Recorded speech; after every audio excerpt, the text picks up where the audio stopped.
ഉണ്ടോ? ഉണ്ട്.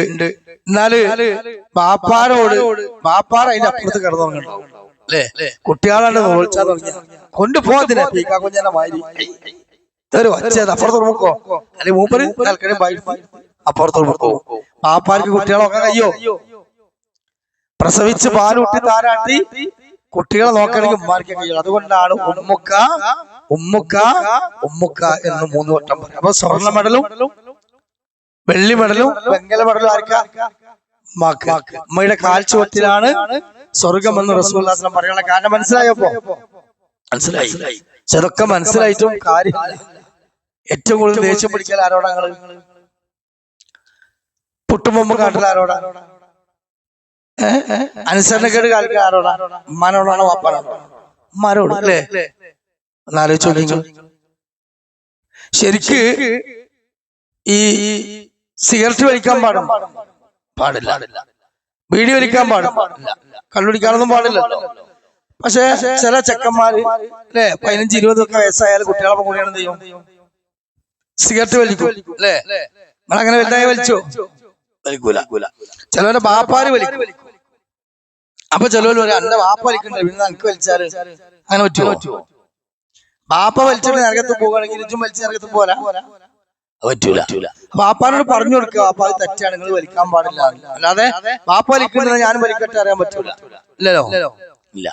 അപ്പൊ ചില കുട്ടികള് ബാപ്പാര് അങ്ങാടിയിൽ ഇങ്ങനെ സിഗരറ്റ് വലിച്ചാണ്ട് ഇവിടെയൊക്കെ നിൽക്കുമ്പോ ബാപ്പാന്റെ നേര് കണ്ടാ മതി. ബാപ്പായി കൂടെ പോകുന്നുണ്ട് കണ്ടപ്പോ എന്ത് ചെയ്യും?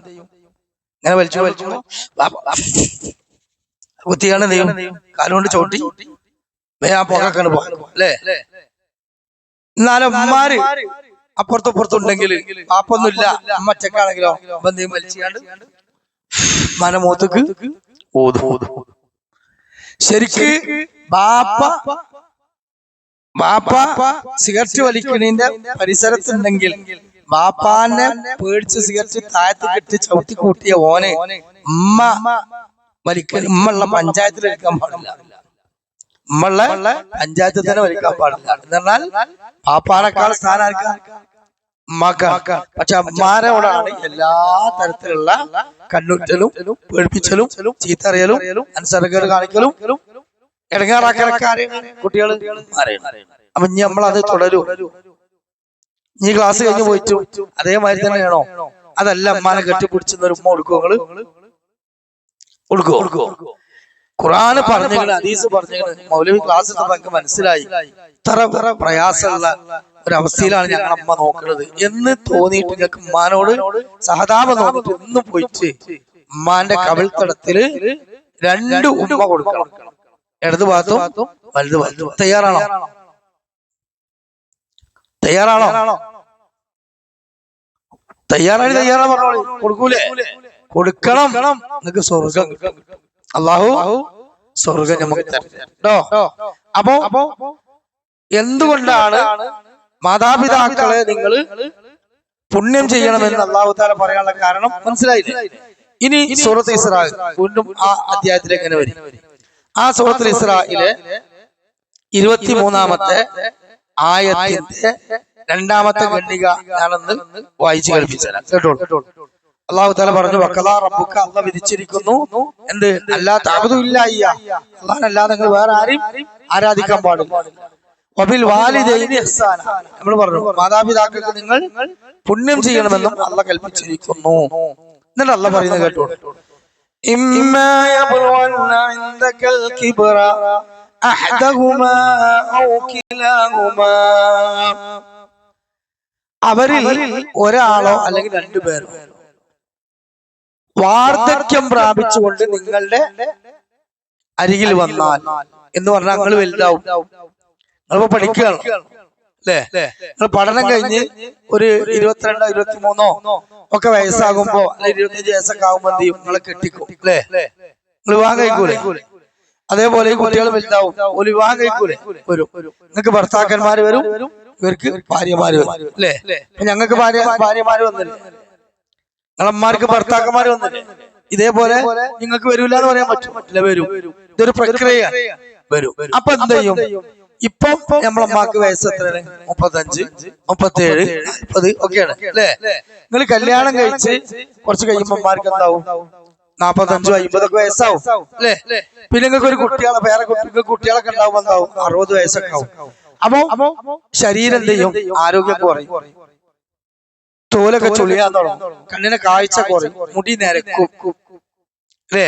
ഇടക്കിടക്ക് അസുഖം വരും, ചിലപ്പം കിടന്നോർത്ത് കിടന്ന് മൂത്രം പോകും, ഉണ്ടാവൂലേ? ചിലപ്പോ മലം പോകും, ചിലപ്പോ ആശുപത്രി കൊണ്ടുപോയി നോക്കേണ്ടി വരും. അതാണ് വാർദ്ധക്യം രോഗം എന്നൊക്കെ പറയുന്നത്. അപ്പോ വാർദ്ധക്യത്തിന്റെ അവശതയോ മറ്റു വല്ല അവശതകളോ ആയി മാതാപിതാക്കൾ നിങ്ങളുടെ അരികിലേക്ക് വന്നാൽ, എന്നാൽ നമുക്കല്ല പരിയുണ്ട്, വണ്ടിയൊക്കെ ഉണ്ട്, നല്ല ഉഷാറായിട്ട് നമ്മളെ കുട്ടികളൊപ്പം അൽഫാമും മന്തിയും റോസ്റ്റും ബർഗറും ഷവായൊക്കെ തിന്ന് ഇങ്ങനെ പോവുകയാണ്. അപ്പൊ വാപ്പിയും അസുഖമായി 1 മാസം നമ്മളടുത്തേക്ക് വരും. നമ്മളെന്താ പറയാ?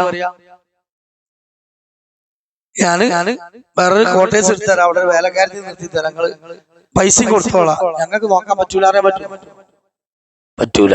ഓലെ നോക്കേണ്ട ബാധ്യത ആർക്കാ? ഞമ്മക്കാണ്. എന്തുകൊണ്ട്? ഞമ്മക്കാണ് ആ ബാധ്യത. എന്തുകൊണ്ടാ ബാധ്യത?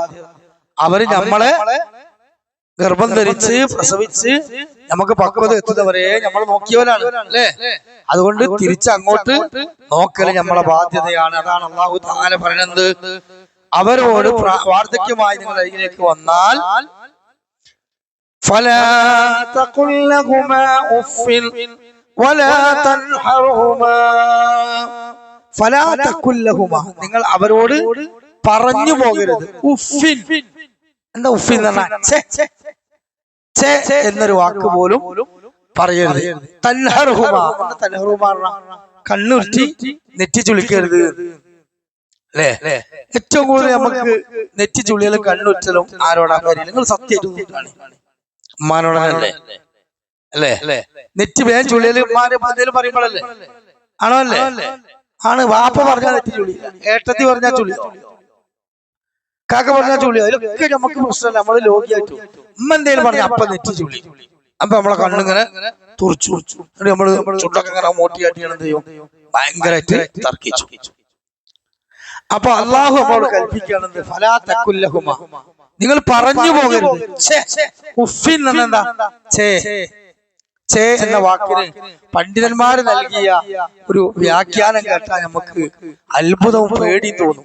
ഞാൻ വ്യാഖ്യാനം പറഞ്ഞത്, ക്രൂരനായ ഒരു രാജാവിന്റെ മുമ്പിൽ, ക്രൂരനായ ഒരു രാജാവ്, എന്താ രാജാവിന്റെ സ്വഭാവം? ആ രാജാവ് ഭയങ്കര ക്രൂരനാണ്, കണ്ണിച്ചോരല്ല. അയാളുടെ മുമ്പിൽ വരുന്ന പ്രജകളോട് ഒരു വാക്ക് തെറ്റിയാൽ മതി, അയാൾക്ക് ഇഷ്ടമല്ലാത്ത എന്തെങ്കിലും പറഞ്ഞാൽ അപ്പം തലണ്ട് വിട്ടു, ജയിലിലൊന്നല്ല, തലണ്ട് വിട്ടു. അങ്ങനത്തെ ഒരു രാജാവിന്റെ മുമ്പിൽ നമ്മൾ വർത്താനം പറയാൻ പോകുകയാണെങ്കിൽ നമുക്ക് എങ്ങനെ ഉണ്ടാവും? എത്ര ശ്രദ്ധ ഉണ്ടാവും? എത്ര പേടി ഉണ്ടാവും? എത്ര സൂക്ഷ്മത ഉണ്ടാവും? കാരണം ഒരു വാക്ക് പാടിയ തല വിട്ടു അയാള്. ഇതാണ് ഖുർആൻ പറഞ്ഞ ഉഫ്ഫിൻ എന്ന വാക്കിന് പണ്ഡിതന്മാർ ഫലാ തഖുൽ ലഹുമാ ഉഫ്ഫിൻ, ഒരു വാക്ക് പാളാൻ പാടില്ല, ഒരു വാചകം പോലും ഇഷ്ടമില്ലാത്തത് വെച്ചെല്ലാം പാടില്ല. ഒന്ന് ആലോചിക്കുക, അള്ളാഹു എത്ര ഗൗരവത്തിൽ പറഞ്ഞ കാര്യമാണ്. അതേപോലെ കണ്ണുരുട്ടാനും പാടില്ല.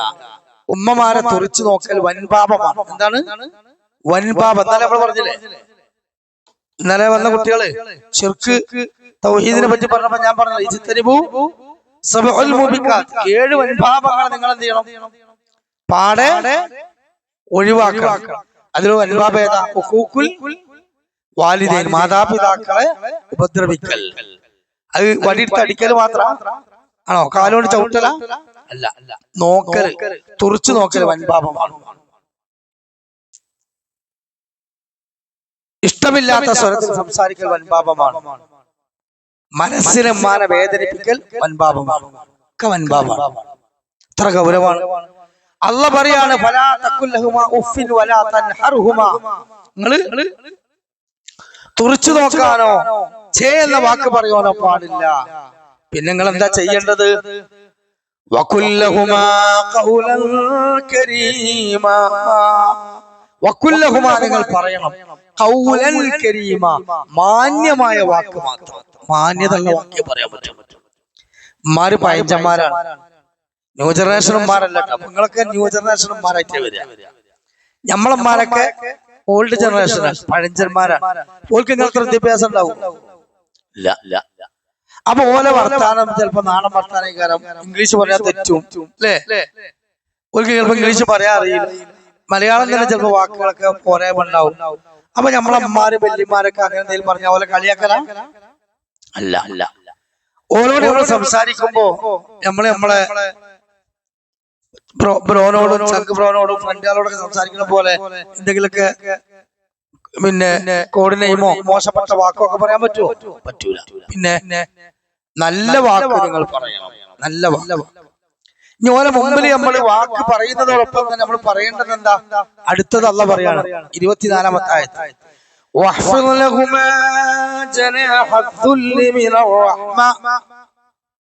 കാരുണ്യത്തിന്റെ ചിറക് നിങ്ങൾ അവരുടെ മുമ്പിൽ താഴ്ത്തി കൊടുക്കണം.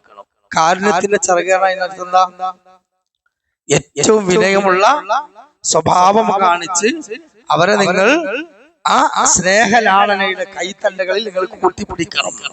അല്ലേ? ഉമ്മാർക്ക് വാപ്പാർക്ക് പ്രായമായി കഴിഞ്ഞാൽ കിട്ടേണ്ടത് എന്താ? വയസ്സായ ഉമ്മാർക്കും വാപ്പാർക്കും നമ്മളിൽ കിട്ടേണ്ടത് എന്താ? സ്വർണമാല, റാടവാച്ച, പിന്നെന്താ മാസാമാസം ഒരു 10,000 രൂപന്റെ ഒരു നോട്ട് ഇങ്ങനെ കൊണ്ടുപോയി പാപ്പാന്റെ കൈ കൊടുക്കല. ഒന്നും ഓൾക്ക് ഇഷ്ടമല്ല. ഓൾക്ക് എന്താ വേണ്ടി? പ്രായമായാല് നമ്മളെ പരിഗണന, നമ്മളെ സ്നേഹം, അല്ലേ? നമ്മളെ ശ്രദ്ധയാണ് ഓൾക്ക് വേണ്ടി. ഞാൻ പണ്ട് കൊത്തു പറയാൻ പോയപ്പോൾ വേറെ കുറെ കൊല്ലം മുമ്പ് ഒരു അനുഭവമാണ്. ഒരു സ്ഥലത്ത് നിന്ന് പറയാണ്, മാതാപിതാക്കളോടുള്ള കടമകൾ അത് ഖുതുബിയിലെ മൗലവികളൊന്നും പറയണം.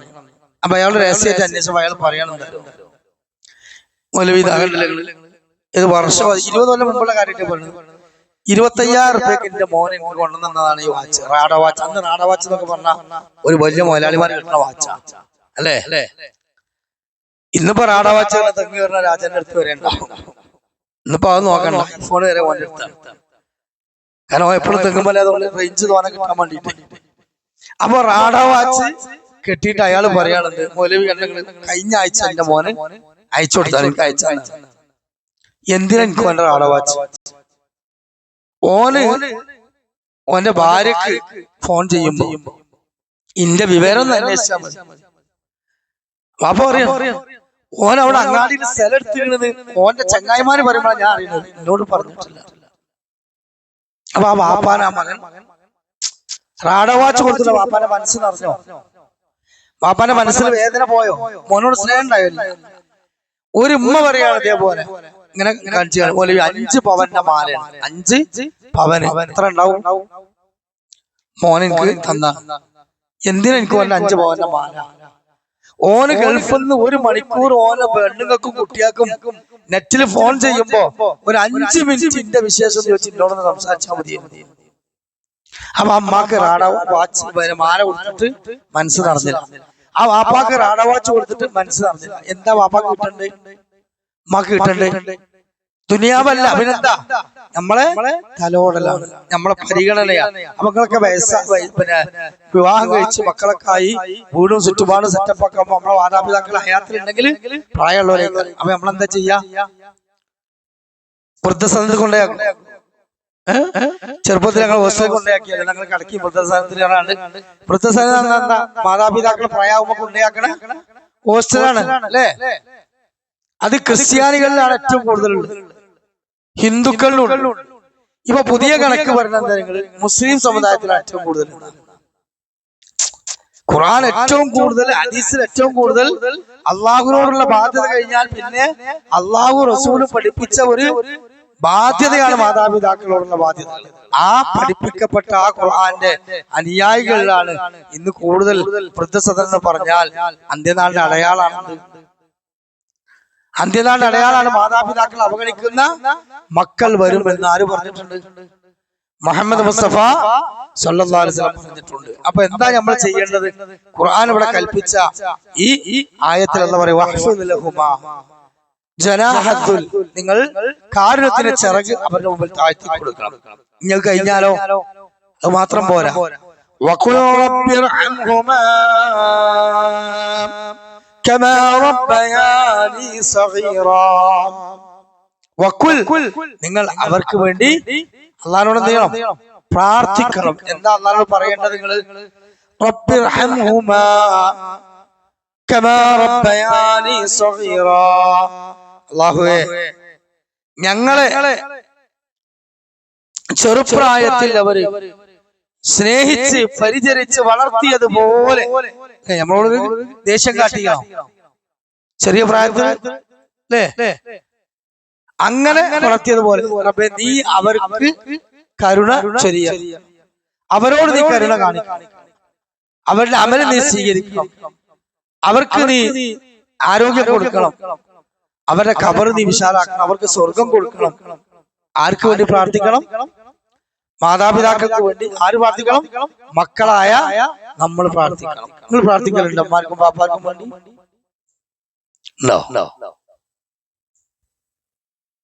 എന്താ പ്രാർത്ഥിക്കല്? നല്ല കാര്യങ്ങൾ പ്രാർത്ഥിക്കണം. അപ്പോ നമുക്ക് വേണ്ടി മാതാപിതാക്കൾ കഷ്ടപ്പെട്ട്, വാപ്പമാരൊക്കെ പ്രസവിച്ചിട്ടില്ല എന്നേ ഉള്ളൂ അല്ലേ? ഗൾഫിലൊക്കെ പോയി അറബിന്റെ ചീത്ത കേട്ട്, ആട്ട് കേട്ട്, വെയില് കൊണ്ട് 18ഉം 20ഉം മണിക്കൂർ 12 മണിക്കൂർ ഒക്കെ ജോലി ചെയ്തിട്ടാണ് നിങ്ങൾക്ക് എന്ത് വാങ്ങിത്തരാൻ പൈസ അയക്കുന്നത്? ഈ ഡ്രസ്സും സാധനങ്ങളും, മൊബൈൽ പറയുമ്പോ മൊബൈലും വണ്ടിയും സൗകര്യങ്ങളും ഒക്കെ നിങ്ങൾക്ക് വാങ്ങിത്തരാൻ കഷ്ടപ്പെടും വാപ്പ. അപ്പൊ ആ വാപ്പ അവിടെ നരകിക്കുന്നുണ്ട്, ബുദ്ധിമുട്ടുണ്ട് എന്ന് മനസ്സിലാക്കുമ്പോ ആ വാപ്പാന്റെ പൈസ കൊണ്ട് നമുക്ക് വാങ്ങിത്തരുന്ന സാധനങ്ങൾക്ക് നമുക്ക് എന്ത് വേണം? വിലയും നിലയും വേണ്ടേ? വേണോ? വേണം. ഒരു കമ്പ്യൂട്ടർ വാങ്ങി തന്നു, അത് 4 ദിവസം കഴിഞ്ഞപ്പോ 2 കഷ്ണമായി കിടക്കുക. 25,000 രൂപ മുടക്കി ഒരു കമ്പ്യൂട്ടർ വാങ്ങി തന്നിട്ട്, അല്ലെങ്കിൽ നല്ലൊരു കളിപ്പാട്ടം വാങ്ങി തന്നിട്ട് അത് നമ്മൾ കേടെടുത്തിയാലോ അല്ലേ? ആ വാപ്പാനെ ഉപദ്രവിക്കുന്നതിന് തുല്യാണത് അല്ലേ? അപ്പൊ നമുക്ക് ശ്രദ്ധ വേണം, ബോധം വേണം, അന്തം വേണം, പക്വത.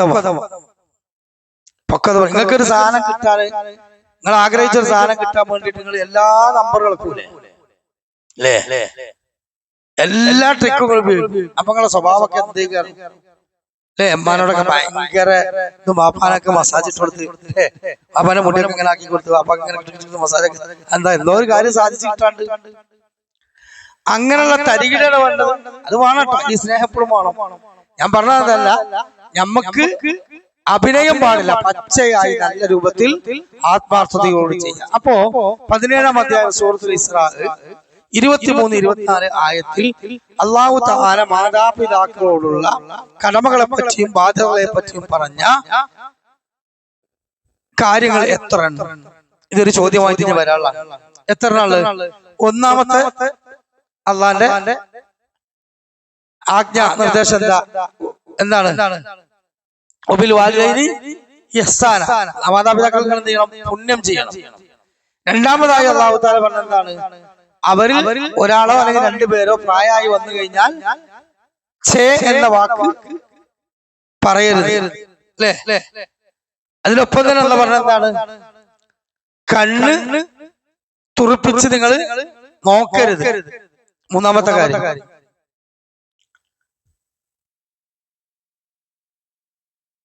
നാലാമത്തെ കാര്യം എന്താണ്? മാന്യമായ വാക്ക് നിങ്ങൾ പറയണം. നിങ്ങളെന്തായി വർത്തമാനം കളിച്ചു ഓരോരുത്തർ ശ്രദ്ധിക്കണം, അതേപോലെ ശ്രദ്ധിക്കണ്ടാ. ഇതിപ്പോ കഴിയും, അടങ്ങിയിരിക്കും. കൃമി അടിക്കണ്ട. എനിക്ക് കൃമിയുടെ പ്രശ്നം എന്താ? മര്യാദക്ക് ഇരിക്കാത്ത കൃമി ശല്യം ഉണ്ടെന്ന് പോയാണ് കേൾക്കി പോയി.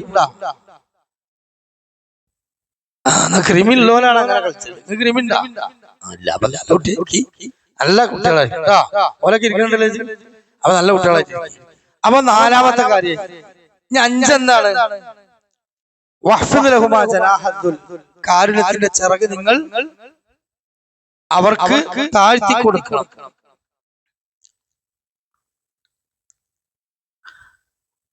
ആറാമത്തെ കാര്യം, റബ്ബിർഹംഹുമാ കമാ റബ്ബയാനി സഗീറാ, അവർക്ക് അള്ളാഹു കരുണ ചെയ്യാൻ വേണ്ടി നമ്മൾ പ്രാർത്ഥിക്കണം. മാതാപിതാക്കൾക്ക് വേണ്ടി പ്രാർത്ഥിക്കണം.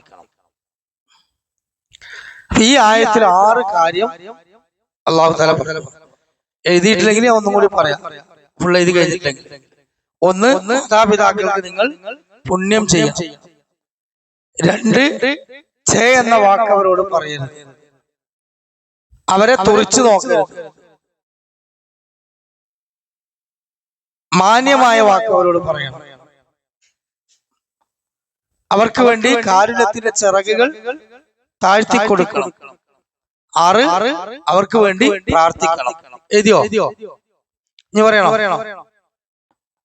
ഇവരോട് പിന്നെ ഭയങ്കര മെമ്മറി പവർ ഉള്ള ഒരു ബുക്കൊന്നും വേണ്ട, തലച്ചോറിൽ അങ്ങനെ എന്നാന്ന് പറഞ്ഞ ആ 5 കാര്യം എന്ന് പറഞ്ഞ 1 തെറ്റിക്കോട്ടെ പ്രശ്നമല്ല, പറഞ്ഞോ. 1 ഓന്റെ ഓർമ്മയില്ല. പിന്നെന്താ? പറഞ്ഞോളി, 5 ആൾക്കും പറയാം, 5 ആൾക്കും പറയാം, പറഞ്ഞോളി. നിങ്ങൾ ബുക്കും പേനൊന്നും നല്ല മെമ്മറി പവർ ഉണ്ട്.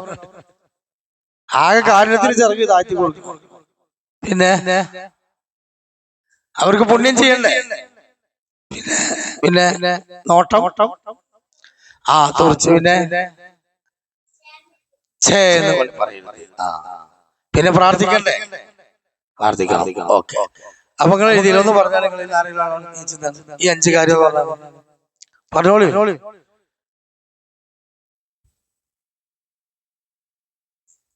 കേട്ടോട്ടെ, സൗണ്ടിൽ കേട്ടോട്ടെ. നിങ്ങൾ മദ്രസ സ്കൂളിലൊക്കെ മാഷ് പറഞ്ഞ ഉഷാർ പറയല്ലേ, നീച്ചെന്ന് പറഞ്ഞോളൂ.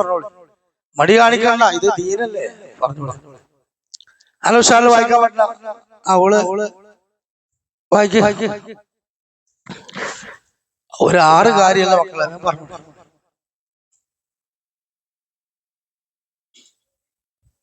ഒന്ന് വായിച്ചോളെ. നോക്കി വെച്ചാ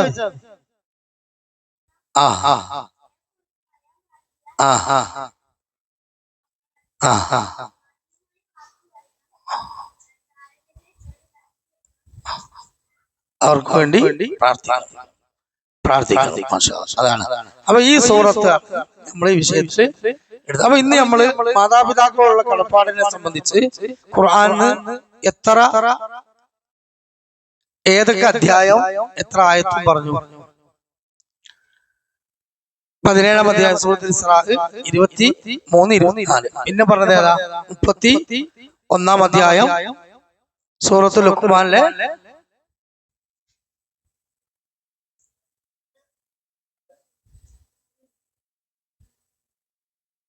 11-ാമത്തെ എഴുതിയില്ലേ?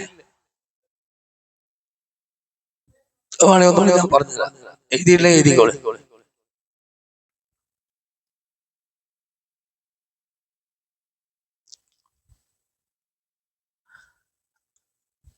14, 15, 31-ാം അധ്യായം സൂറത്തുൽ ലുഖ്മാൻ 14, 15.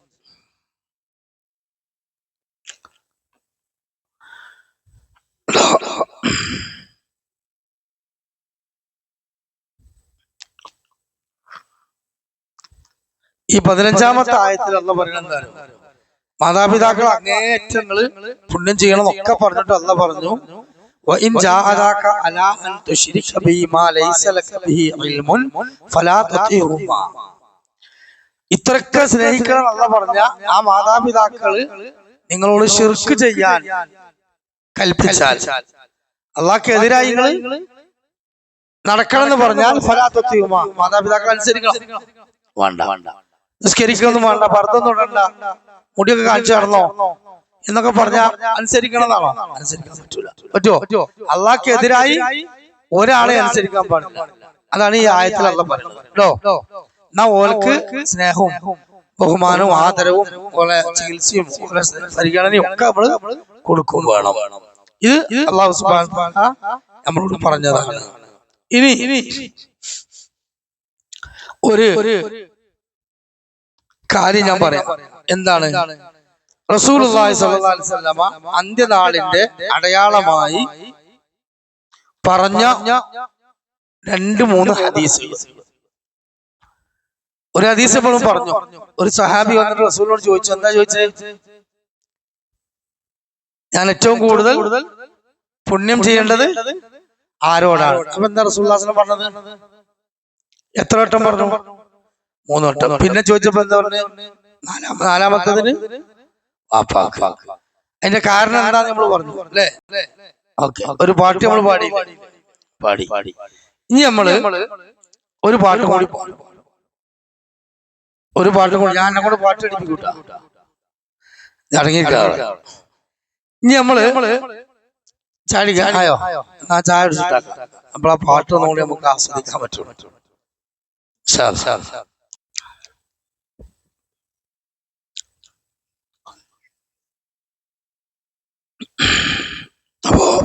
അപ്പൊ നമ്മള് ഇൻഷാ അല്ലാഹ് ഈ വിഷയത്തിന്റെ അവസാന ഭാഗമാണ്. നബി സല്ലല്ലാഹു അലൈഹി വസല്ലമ ലോകാവസാനത്തിന്റെ അടയാളങ്ങളിൽപ്പെട്ട ഒരു അടയാളമായി പറഞ്ഞ ഒരു ഹദീസാണ്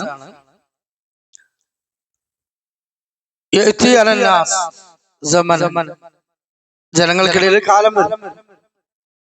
ആ കാലഘട്ടത്തിൽ എന്താ ഉണ്ടാകുക?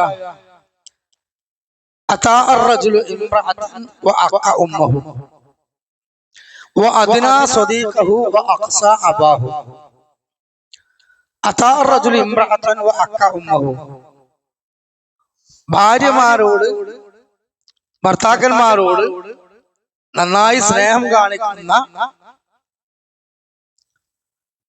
ആളുകൾ ഉണ്ടാവും. ഉമ്മയെ ഉപദ്രവിക്കുകയും ചെയ്യും. ഭാര്യനോട് നല്ല സ്നേഹം, ഉമ്മാനോട് വെറുപ്പ്. ഭാര്യനെ നന്നായി നോക്കും, ഉമ്മാനെ ഉപദ്രവിക്കും. കൂട്ടുകാരോട് അടുപ്പം കാണിക്കുകയും വാപ്പയെ അകറ്റുകയും ചെയ്യുന്ന ആളുകൾ ഉണ്ടാകും. അതെന്താണ്? അതിനാ സ്വദീഖഹു വ അഖ്സ അബാഹു. മാതാപിതാക്കളോട് അകൽച്ച കാണിക്കുക, ഭർത്താവിനോടും ഭാര്യനോടും കൂട്ടുകാരോടൊക്കെ ബന്ധം. ഇന്ന് സത്യത്തില് പുറത്തുള്ള ആളുകളുമായിട്ടാണ് കൂടുതൽ ആർക്ക് ബന്ധം? ആളുകൾക്ക് മാതാപിതാക്കൾ ബന്ധമുണ്ടോ? കുറവാണ്. അപ്പൊ റസൂലുള്ളാഹി സ്വല്ലല്ലാഹു അലൈഹി വസല്ലം ഈ പറഞ്ഞ ഹദീസ് വ്യക്തമായി തന്നെ ഇന്ന് പുലർന്നിരിക്കും. ഇനി അതേപോലെ തന്നെ നബി സല്ലല്ലാഹു അലൈഹി വസല്ലം ഇത്തരക്കാരായ ആളുകൾക്ക് നരകമാണ് കിട്ടാനുള്ളത് പറഞ്ഞിട്ടുണ്ട്. അതെന്താണ്? മൻ അദ്റക അബവൈഹി ഹയ്യ ഫലം യുദ്ഖിലഹുൽ ജന്ന. മാതാപിതാക്കൾ പ്രായമായിട്ട് അവരെ നോക്കാത്ത, അല്ലെങ്കിൽ അവരോട് അടുപ്പം കാണിക്കാത്ത ആളുകൾ, അവര് ഫലം യുദ്ഖിലഹുൽ ജന്ന, അവര് സ്വർഗം ലഭിക്കാത്തവനാണ്. റഹിമ അംഫു സുമ്മ റഹിമ അംഫു സുമ്മ റഹിമ അംഫു. അറബിയിൽ ഒരു പദമാണ്. നമ്മൾ മലയാളത്തിൽ പറയുന്നത് തൊലഞ്ഞു പോട്ടെ, നശിച്ചു പോട്ടെ, കുത്തുവാൾ എടുക്കട്ടെ എന്നൊക്കെ പറയും അല്ലേ? അതേപോലെ അറബിയിൽ പറഞ്ഞ പ്രവർത്തനത് റഹിമ അംഫു, മൂക്ക് മണ്ണിൽ കുത്തട്ടെ, എന്നാൽ നശിച്ചു പോട്ടെ, ഒരു ബർക്കത്തു ഖൈറുല്ല, ഓൻ തൊലയട്ടെ എന്നർത്ഥത്തിൽ.